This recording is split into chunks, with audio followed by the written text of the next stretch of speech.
Hello and welcome. Today's reading is from the Bible, from the book Isaiah, chapter 52 verses 13 to chapter 53 verses 12. And it reads, "Behold, my servant shall act wisely. He shall be high and lifted up, and shall be exalted. As many were astonished at you, his appearance was so marred beyond human semblance, and his form beyond that of the children of mankind. So shall he sprinkle many nations. Kings shall shut their mouths because of him. For that which has not been told them, they see. And that which they have not heard, they understand. Who has believed what he has heard from us? And to whom has the arm of the Lord been revealed? For he grew up before him like a young plant, and like a root out of dry ground. He had no form or majesty that we should look at him, and no beauty that we should desire him.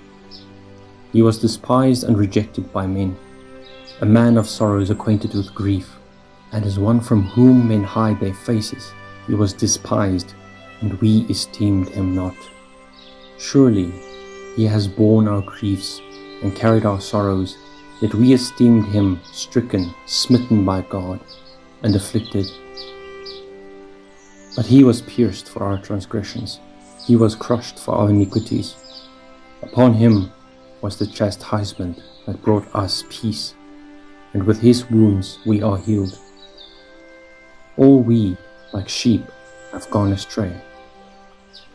We have turned every one to his own way, and the Lord has laid on him the iniquity of us all. He was oppressed, and he was afflicted, yet he opened not his mouth.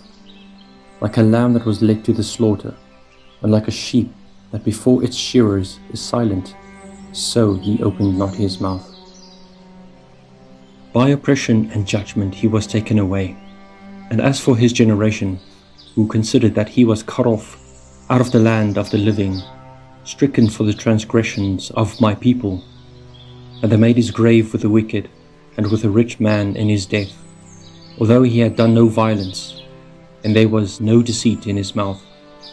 Yet it was the will of the Lord to crush him. He has put him to grief. When his soul makes an offering for guilt, he shall see his offspring. He shall prolong his days. The will of the Lord shall prosper in his hand. Out of the anguish of his soul he shall see and be satisfied. By his knowledge shall the righteous one, my servant, make many to be accounted righteous, and he shall bear their iniquities. Therefore I shall divide him a portion with the many, and he shall divide the spoil with the strong, because he poured out his soul to death, and was numbered with the transgressors. Yet he bore the sin of many, and makes intercession for the transgressors."